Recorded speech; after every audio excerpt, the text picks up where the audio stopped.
na mike tosangani lelo tolobi te etika tobongisa tolukalisanga bayaya na biso bakolo bato a conseil oye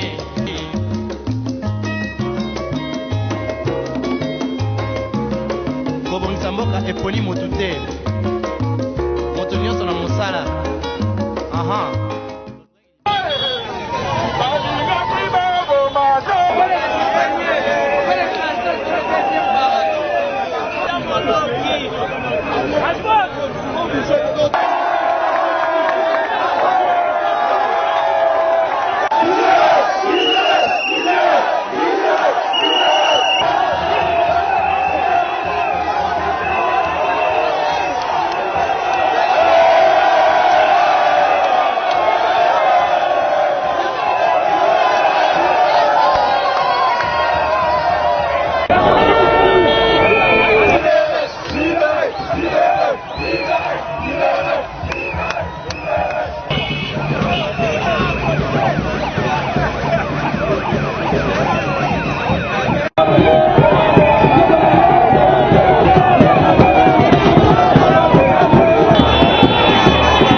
So balandi ya émission Jeune Action émission oyo esalaka pour la koloba bilenge oyo tombolaka lokumu ya bilenge kasi lelo tozali bongo na sortie ya ndeko Franck Diongo héros vivant oyo wapi basorganizaki parti lumumbiste progressiste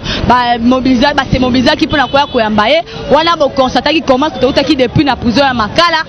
tozali kokende parcours eza mulai awa tozali bongo na triomphal parcours eza mulai tokende na 10e rue bongo tokosukisa na triomphal na parti alors tozo ba détail ndenge nezoleka bongo to continuer émission na biso.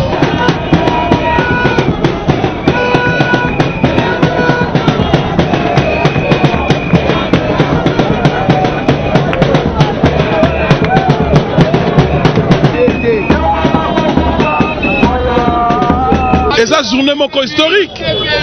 C'est une journée historique. Et ça, mokolo oyo, et ça inoubliable. Comme bah était moto à Kangamaki comme prisonnier politique personnel. Ya Kabila. Lelo, vérité bimi, innocence naye. Kobima naye la prison, ça dit combat naye, innocence naye, justice en Zambé. On n'a jamais la vérité. La vérité, n'a pas besoin de béquilles pour être aidé. Vérité, bah la vérité, ça dit Zambé. Vraiment, parce que ma grand combattant nyonso oba lukaka alternance oba lukaka démocratie bakota ka prison okomona Mandela bakota prison Lumumba bakota prison Tshisekedi bakota prison ezala ngo pouvoir ali chambre à pouvoir yango toyebisi ba congolais to remercier président Félix Tshisekedi po makambo alobaka na ngai po ngamo tokutaka na président boy ayamba biso alobaka na biso a fait élection esalama que a réalisé rêve naé c'est aussi bon konzi a sa président et ça fait déjà une année et demie mais na moni vraiment président Félix Akokisi makambo alobaki vraiment na félicité président na félicité le peuple congolais so baye et ça li combat pena na sécurité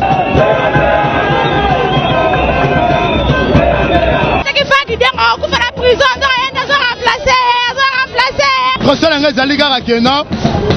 nazo sepela makasi papa na ngai politique Franck Diongo asali 2 ans et 3 mois na kati ya prison makala. Ezali moya ba mama soki baleli nzamba yo kaka ba mama baleli nzamba yo ki lelo président za libanda to sepeli makasi. Ndeko Adrien Lushima mbote na yo. Mbote ndeko. Tomoni yo n'intervention c'est pour ma président après 2 ans boyebi ete oyo eza bitumba oyo tobundaki tolobaki ete ndeko Franck Diongo ayibaki eloko ya motu te azwaki mwasi ya motu te me akangamaki ete mpo ete toboyeki 3e mandat ya monsieur Kabila yango bakotaki na république ya makala lelo vérité triomphe parce que vérité eza toujours vérité tosengaki na mobilisation massive mpona kolakisa ete Kinshasa égale Franck Diongo toza na esengo makasi ya komona mwana mboka Félix Tshisekedi Tshilombo akoka kopesa mesure de grâce présidentielle na ndeko ezali penza komba oyo tobundi 2 ans durant yango oyo eboti bafruit lelo mikolo nyonso na kati ya cour suprême to bisika nyonso na kati ya prison bomonaka biso tozokangama bamosusu tolobima lelo Franck Diongo abimi toza na esengo makasi mpona kotala ke Kinshasa mobimba mpe Kongo mobimba bazomobilize mais na moma oyo toza na mingi ya koloba te tokumisi nzambe ndenge mokonzi wa biso abimi libanda population nyonso etondisami na esengo monde entier etondisami na esengo yango tozokokende malembe tina limete na siège ya UDPS wapi kuna père politique na ye Etienne Tshisekedi tango ayebaki na kokufa mwana mboka azalaki na boloko yango fils politique na ye héros vivant alobi yambona koma na ndako na ngai na kei nanu kokende kosinye na buku ya condoléance.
Diongo azali mwana oyo awuti na idéologie ya papa Kondo Etienne Tshisekedi wa Mulumba na bon sens wuta bakangaki ye na prison centrale ya Makala eke to aprenaki liwa ya papa na biso ezalaki malamu mingi te ke kobima ya Franck Diongo aya awa te na yango Franck Diongo alobaki avasala makambo nyonso ava loba ya koloba il faut aya ko apposer signature na ye na nini ya condoléance yango bokomona ndenge Franck Diongo akoya toza sikoyo na limité awa. Après 2 ans et 3 mois, il y a Monyokoli, au pouvoir, il y a Mabé, il y a M. Kabila, et Kangaki Mwana Mboka Franck Diongo sans cause. L'issou na kaka, pour l'obaki alternance, pas de 3e mandat à Kabila. Yangwana, bakotake la prison, a sali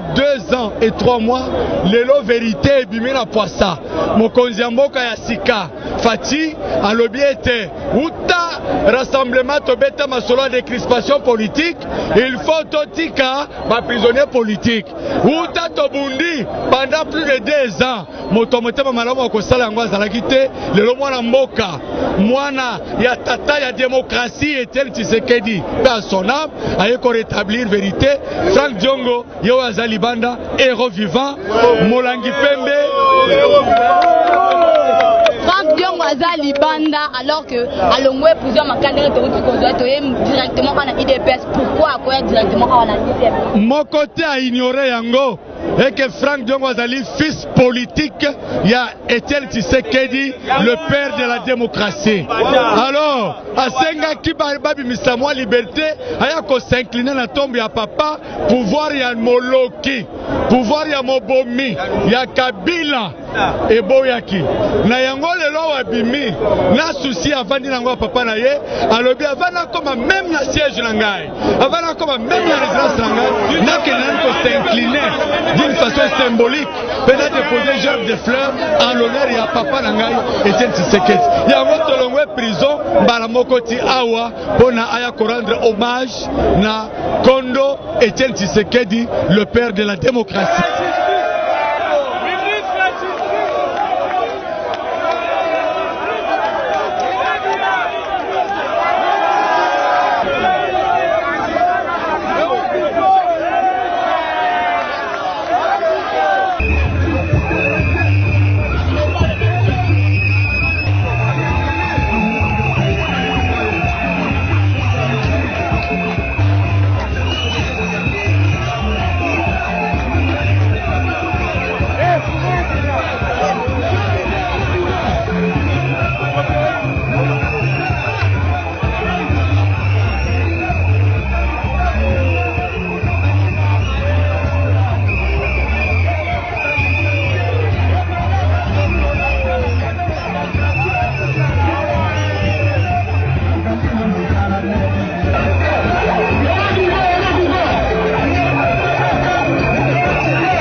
bien que ngai moko na uto za la victime na ba combattant IDPS mais na ko ba bande ko na ngai na libisi bango et sengé baba ete to na combat moko ya kubundisa banti valeur ya kubundisa occupation ya mboka oyo biso na IDPS to na combat moko et sengé total le peuple d'abord to kene na ba division te ensemble ne to kolonga et tout le monde to na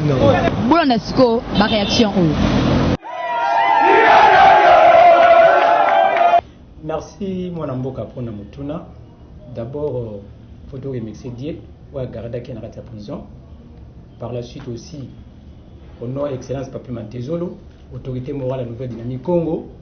nous sommes obligés de pouvoir, n'est-ce pas, saluer cette libération. Autre à la continuelle. Et ça pour na il a un boka réconciliation un boka ça ne sert à rien tous à la bénimine un boka. Vraiment autant va continuer le processus soit à libérer tout suivant l'accord n'est-ce pas à Saint-Ça mais que c'est qu'il faut les prisonniers politiques tout n'a d'opinion pas à libérer. Mais nous souhaiterons aussi pour des raisons plus aussi sociales battre la paix à moi n'amboka ni moi d'antemi ou n'est-ce pas à clandestin à vivant à clandestin biso yebi pour souhaiter paix n'est-ce pas gouvernement amika pe hôtel à Kanaye kaya Moïse Katumbi bana libanda battre la paix s'il s'agit des négociations directes entre les deux leaders là à Katumbi na les monantimi na pouvoir en place n'a pas de pouvoir et régime il a passé. Nous souhaiterions, n'est-ce pas, ici à la Mapoka, toujours la réconciliation nationale. Ça ne sert à rien. Pas sénateur, nous souhaiterions, n'est-ce pas, d'être chef de l'État actuel à l'Obaki. S'il y a possibilité, bah, demander loi électorale, même constitution, bah, ça suffrage universel, nécessairement pour les députés nationaux, provinciaux, pour l'élection de gouverneur, élection de sénateur, élection de gouverneur, bien entendu. Parce que sinon, tu vas assister à l'élection souhaitée, vous avez toujours monnaie, parce que vous allez pouvoir comprendre que ninga na bango ba député provinciaux wana ba outil na moi situation passée ba komi pe na sika wana même si parti pesa ki directive qui va voter tel na ndenge ya déontologie politique fallait ba voter ba na ba IDPS mais tant sous na ndenge ya mbonga ba to bazui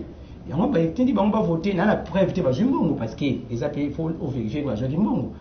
ils a la preuve mais si réellement ils ont na ndenge ya mbongo je souhaiterais que IDPS aussi n'est-ce pas ba me comprendre ndeko na bango oyo baza d'ici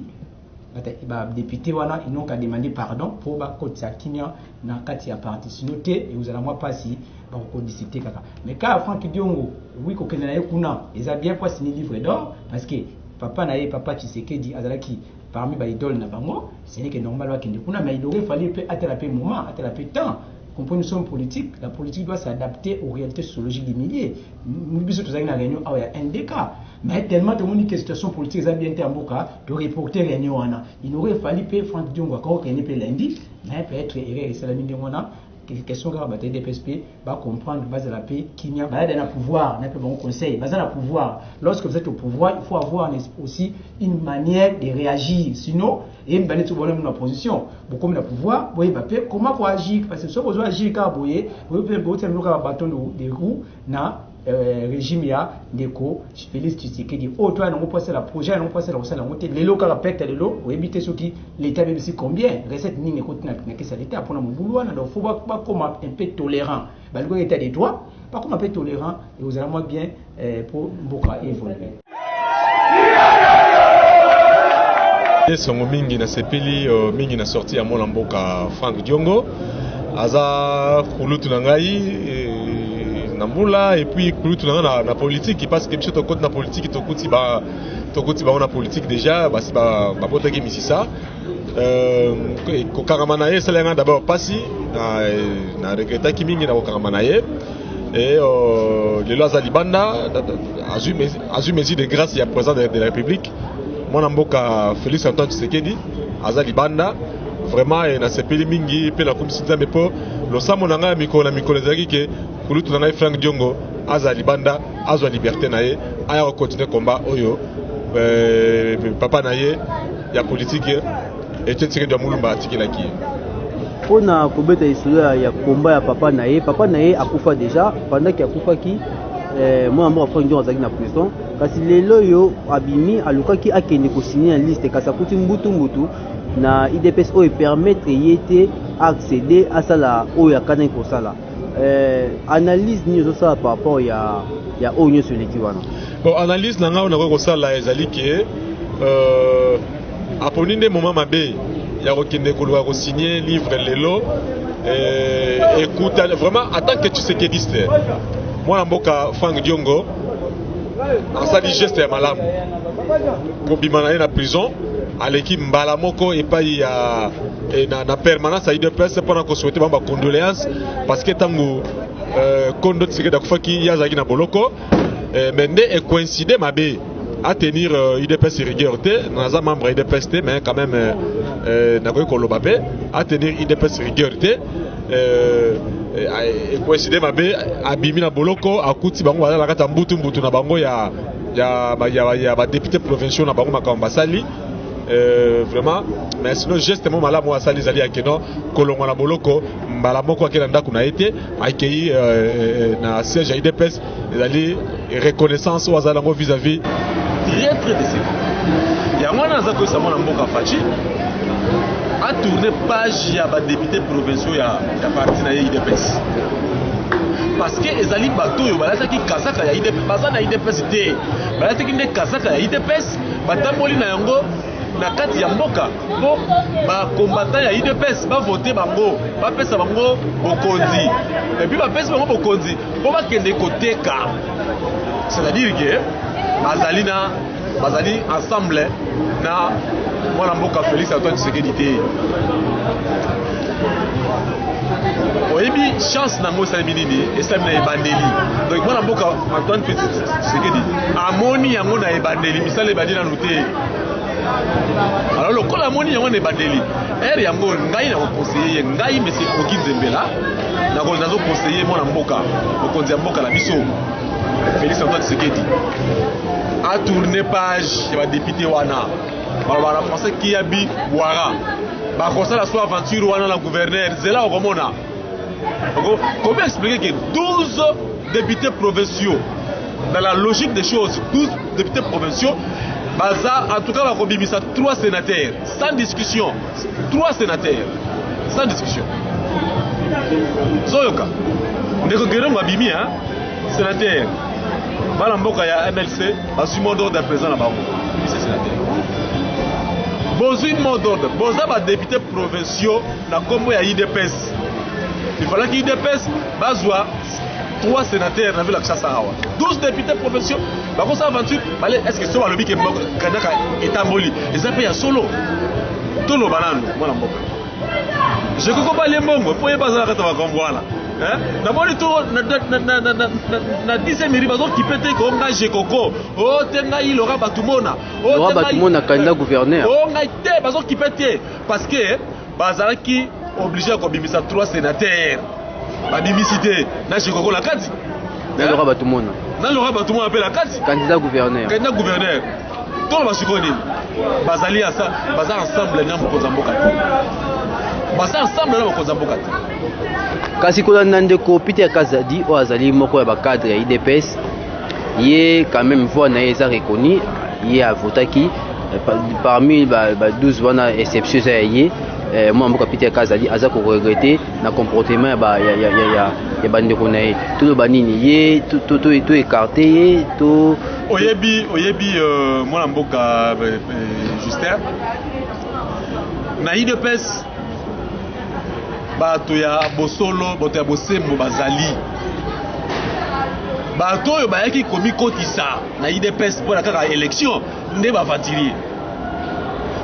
tandenga logique nalo ndeko na mwasi Ariette Wam aza parti na 2006 na parti oyo a posé na parti oyo to na 2011 a posé na parti oyo to siko na 2018 a posé na IDPS. Est-ce que vraiment mutu ceux qui a zwaki na été super ceux qui na évité député national ouais ceux qui a député provincial même maintenant député national est-ce qu'on peut la placer confiance mutu tamboli na parti ndenge wana pour la construction ça na IDPS. Sotali aussi mon local Jean-Marc Kaboul. Abandi combat za mwana mukie. Moi je connais jamais Kaboul na Katanga. Trop jeune azobunda. Mutola za ala makila IDPS na nzoto. Abete ma fimbo sa ba mbele Jean-Marc Kaboul mona kawana. Akotra irité. Ozu ba député posé musu batika lyo. Ba ye na IDPS pour la cause ya élection. Comme ba voter. Première logique des années à récupérer mon campagne. Deuxième logique là est azo amutuka baba piéton va tapasi kama mutuka la mambo mutuka la mambo baba piéton va tapasi akoluka récupérer siko ko récupérer na do ya IDPS na do IDPS non mais ça aventure ya mo na mboka Félix Antoine Tshisekedi après ça batola mukongo libela ay atala mutu nete ke azala na ba député provincial mboka obi a formé une nouvelle classe politique. J'ai toujours dit que mon mboka Félix Antoine Tshisekedi atika koyoka bazo epsaki ke non te to sana oyo te oyo kosala ete kosala ete aluka ndeko na Roger Lumbala basali mosala alors la constance politique tant bazo ki logique ya pour travailler na papa Tshisekedi à travers la petite tina suka na kufi azongi mboka alobi je travaille avec Tibala à travers Tibala tira sisi banda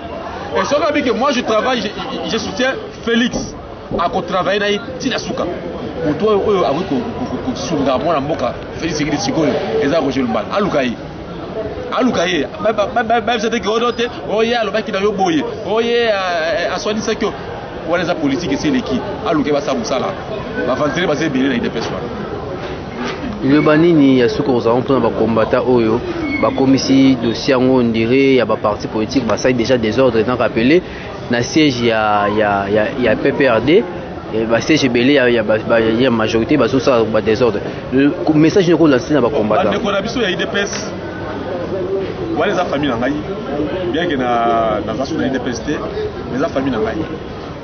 na ko senga na bango keza likambo ya famille député ya PPRD ako voter membre ya IDPS te ezali ne ba député ya IDPS te ba ko voter ba membre ya PPRD alors likambo famille ba s'attaquer plus na ba député na bango ba tika ko s'attaquer na ba siège ya parti mususu batia ko kakabanzela nzele sali nini siège ya parti mususu ça ndeti na zone kana na kuti siège ya PPRD batumbi yango na bandoko na biso ya IDPS eza mabe ba s'attaquer na ba député ba ibanda kuna bango na mbujima ibabuki en tout cas bakamo za pasi na mbujima ibabuki bandako c'est ça un combattant babuki bandako ya ba député profession oya ba aventurier on va ça aventure yo na sayo oui que la mbujima yi ata sénateur boy ya IDPS sa député Torindo Denis Kamba ya biminga mbwana Denis Kamba azala kananga et Denis Kamba depuis quand azala IDPS azala IDPS oui Denis Kamba azala ta majorité présidentielle azala IDPS na mbujima yi mutabimi ngoi kasaji ADC Ogi Ilunga nani François Mamati Chimbi bataille de PST ngoi kasaji mutape perdu kasezali ADC mutape perdu kanya kezanga mbwana ndeko Ogi Nzembela kanya mabe yango wana mabe yango wana il fallait que batloka na biso boye tozwa mandat oyo tozwa mandat oyo ngana zwi mandat oyo na kosala ngo voiture te na ko voter moto oyo akoyela bakati moi mboka te X na $20 na mabele ekobosanisa yo te baélecteur nyonso bavotaki yo lokola bandeko ya ndeko Justin ngana roule mituka ebele na kozaza kutu député te na roule la mituka ebele naza na mabele déjà naza mabele na otonga misusu na vandi ezali lupango te oyo kopanike ngai ou bien mutuka oyanga boyo ngai naza député te siko yo pesa kosuborni natambo na ML natambo na bate X naza na Montero nazo na TX na Pali c'est-à-dire que vous avez le oyo ko pesa et paniquer ngate mbongo c'est quoi nini le électeur d'abord intérêt au peuple d'abord au moni bande ko na biso ya IDPS ba combattant on basa mobulu na ko bisa mobulu kaka ndenge bango bazali ko lata ba polo ndenge bazali ko mela masanga pour ba voter ba député provinciaux la bango ezali même exercice oyo ba député provinciaux ba sali na Sénat bayeli bango masanga bayeli bango kanyaka bango pe ba voter osomona yango tango za ko voter mutu kotela koteni compte ya mbongo apesio te masanga apesio te voter valeur ba voter ba aventurier ils ont voté des aventuriers en tout cas moi na mboka konza mboka Félix Antoine Tshisekedi bosana batu wana batu na yo wana ya député provincial là bosana bango créer une nouvelle classe politique pas sauver yo sinon Luka ndekona yo Roger Lumbala bengaye bovanda bosa musala a soutenir au Keriboso pour aventure yo juste je mets mon doigt à couper pour comment l'aventure dans gouvernorat kaka bango wana on a des personnes Laurent Batouma na zakuna ali à IDPS baza déjà averti Laurent Batouma na Jekoko ba voter déjà candidat sénateur ya FCC donc ba visa déjà averti ba ça aventure sauter na yoka gouvernorat Jekoko ce qui a à mesure ya voter candidat FCC candidat sénateur à FCC Jekoko et Moko a voté aujourd'hui Laurent Batouma a voté toujours parce que en tout cas babisi sénateur na IDPS c'est que deux voix attends de voter c'est que a voté par contre surtout pour FCC Jekoko Laurent Batouma ba motuana a voté pour FCC si quoi kasi na candidat bosani pas bien encore pour yaka le comme tu sais ba TX tout ça ba amer soit amer angoyo parler la Gombe. Bati gouverneur à l'équipe. Je te dis que comment l'aventure, Moutaï de Pes a couvert dans le gouvernorat au thé, na Makamo va qui l'angoyo, a couvert d'athé. Tant ma vote à combattre à la terre. Dans mon côté, en tout cas, na bolingo mingi na zala mwe pa na yo, la considération mingi na zala mwe pa na yo, ngai ogin tembela. Na kosenga na yo, bosa na page ya ba député provincial na yo. To créer classe politique à Sika. Lukande konayo mona mboka ko jelu mbala bosa ni musala akolongolola ba difficulté ozala mwana ya nini ya batu nayo ya IDPS wana bana ko ba suka toto ndio tokomi na suka lolenge ndenge nini bomona ki tozalaki kuna na centre de rééducation to pe na Makala prison ya Makala toyaki lolenge jusqu'à ce que tokomaki na IDPS na 10e rue wana awa toye bongo awa na partie MLP na siège na bango wapi epai tokendaki ko récupérer euro vivant matondo mingi na bino tobondaki yango après 2 ans pe 3 mois ya prison lelo Frank Diongo azali bongo libre amomonaki ndenge nini ba militant ya MLP ba se mobilizaki ndenge nini ba se organisaki pona ko yamba euro vivant et puis ndenge nini ba jeune ebele bazalaki ebele bongo pona ko associer vraiment la vision ya euro vivant pour la libération du Congo. Matondo mingi na binoso bondaki émission Jeune Action tolobaka bongo l'avenir se prépare. Tosangani lelo tolobi te etika tobongisa tolukalisanga bayaya na biso bakolo bato ya conseil oye